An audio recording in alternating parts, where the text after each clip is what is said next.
There are very few athletes the world has come to know by their first name. You got LeBron, you got Shaq. You got to add Danica among them. Danica Patrick, by far the most successful female in the history of professional car racing. By the way, an entrepreneur and now an author, out with a new book called Pretty Intense. She joins us now on set. Welcome to Power. It is, I flipped through it, it is intense. Obviously, I've not tried the program. What made you write that book? Why? Honestly, I was just looking for something different. To be full disclosure, which is in the book anyway, I did IVF treatment, froze my eggs, hormones. I gained like 4 pounds, and I was like, I'm 5'1". 4 pounds makes a difference. I'm gonna have to try something new. So 4 pounds is my lunch. It was uncomfortable.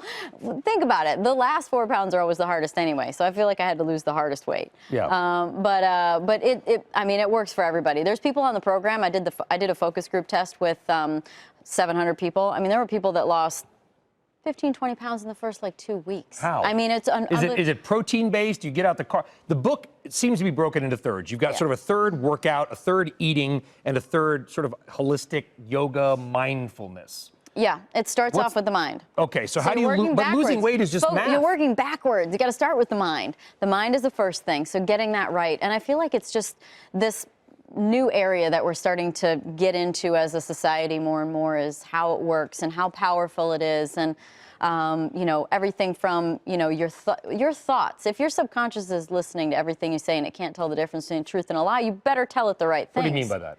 Well, I thought I heard that. I don't have the science behind it, but I've heard that your subconscious can't tell the difference between a truth and a lie. And so therefore you are manifesting your things that you think about. So you need to tell yourself, I'm excited to work out. I want to eat healthy and treat my body well. I want you to read the book, do the program, and I want there to be a healthier relationship with food and fitness from the norm, which is healthy food tastes bad, working out sucks, it's boring, I don't want to do it. It's hard. And so I want it to be fun, and I want the food is medicine and fitness is fun, and there's no reason why it can't be. And it's just a mindset, and finding things that work for you and that are fun. But you know, your plate should have the highest density nutrition possible, because you're either adding to your well-being or you're reducing it.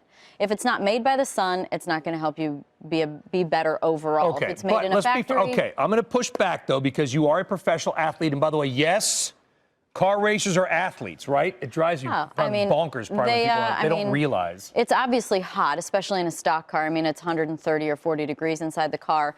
But then on top of that, we have the heart rate of a runner. So essentially, it's a marathon every weekend. Okay, so here's my point, though. So you're going to go from professional athlete, you still got 2 races left, Daytona 500, Indy 500. Yep.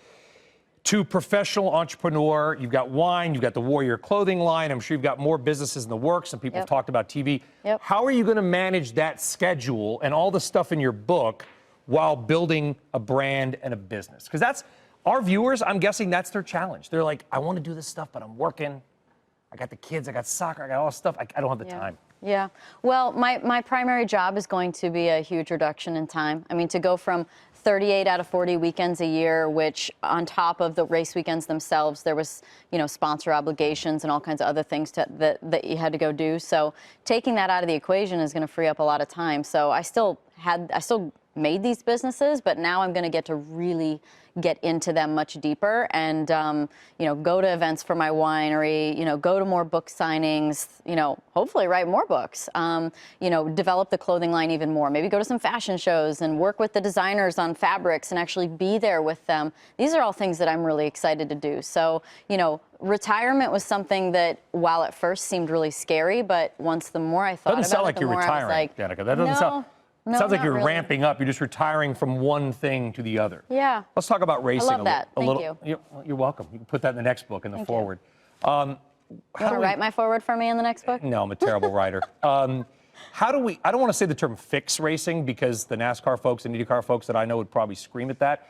But how do we get more butts in the stands? How do we get more sponsors on the car? Well, I think that the model of racing is somewhat maybe old-fashioned in its advertising platform. So, you know, stickers on the car is great and all, but, you know, I've even noticed for sure in my career, if you don't advertise on top of that, it just doesn't work. You have to really activate.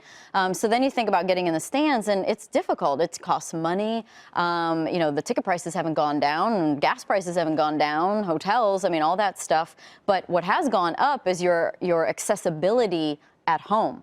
whether it be through TV, your computer, your phone, through social outlets. I mean, you can Is the model find broken? Do you think it's broken? I don't know if it's broken. I just think it's old. I think it's maybe a little bit old, and I think that NASCAR and IndyCar and every sport's trying to get ahead on that stuff and get more into the social media side and figure out what it takes. But you know, sometimes it's just not that easy, right? If they knew the answer, they would have fixed it.